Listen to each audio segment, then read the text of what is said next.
بہت سال پہلے دنیا نہیں تھی، پھر اللہ تعالیٰ نے فرمایا کہ ہو جا، یعنی کن، اور دنیا بن گئی، لیکن یہ انسانوں کے بغیر تھی۔ پھر اللہ تعالیٰ نے آسمان کے فرشتوں سے فرمایا کہ میں ایک انسان کو اپنا نائب بنانا چاہتا ہوں۔ فرشتوں نے پوچھا، کیا ہم آپ کا حکم بجا لانے کے لیے کافی نہیں ہیں؟ اللہ نے جواب دیا کہ میں وہ جانتا ہوں جو تم نہیں جانتے۔ اللہ تعالیٰ نے حضرت آدم علیہ السلام کو مٹی سے پیدا کیا اور ان میں زندگی پھونک دی۔ اللہ نے اسے چیزوں کے بارے میں علم سکھایا اور اسے جنت میں رہنے اور کھانے پینے کی اجازت دی جو بھی وہ پسند کرتا تھا۔ وہ باغ کے کسی بھی درخت کا پھل کھا سکتا تھا سوائے ایک خاص درخت کے۔ حضرت آدم علیہ السلام جلد ہی تنہا ہو گئے تو انہوں نے اللہ سے ایک ساتھی مانگا اور اللہ تعالیٰ نے اسے ایک دوست اماں حوا سے نوازا۔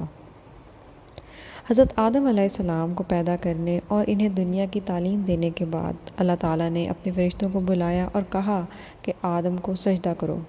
تمام فرشتوں نے اطاعت کی سوائے ابلیس یا شیطان کے۔ اللہ نے اس کی نافرمانی پر اسے جنت سے باہر پھینک دیا۔ ابلیس کے جانے سے پہلے اس نے قیامت تک انسانوں سے بدلہ لینے کی قسم کھائی۔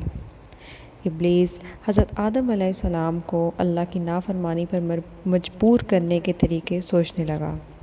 ایک دن جب حضرت آدم علیہ السلام اور اماں حوا جنت میں تھے تو اس نے ان سے کہا کہ حرام درخت کا پھل سب سے افضل ہے۔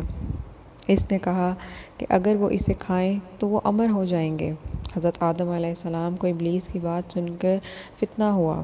جیسے ہی حضرت آدم اور اماں حوا نے پھل کھایا تو انہیں احساس ہوا کہ ان سے غلطی ہوئی ہے۔ اللہ تعالیٰ نے حضرت آدم علیہ السلام اور ان کی بیوی کو حکم دیا کہ وہ آسمان سے اتر کر زمین پر آباد ہو جائیں۔ حضرت آدم اور اماں حوا کو بہت افسوس ہوا اور اللہ سے معافی کی درخواست کی۔ اللہ تعالیٰ نے انہیں معاف کر دیا اور انہیں بتایا کہ اگر وہ اچھے کام کریں اور اس کی اطاعت کریں تو وہ انہیں مرنے کے بعد جنت میں داخل کرے گا، لیکن اگر انہوں نے ایسا نہیں کیا اور ابلیس کی پیروی کی تو وہ جہنم کی آگ میں جلیں گے۔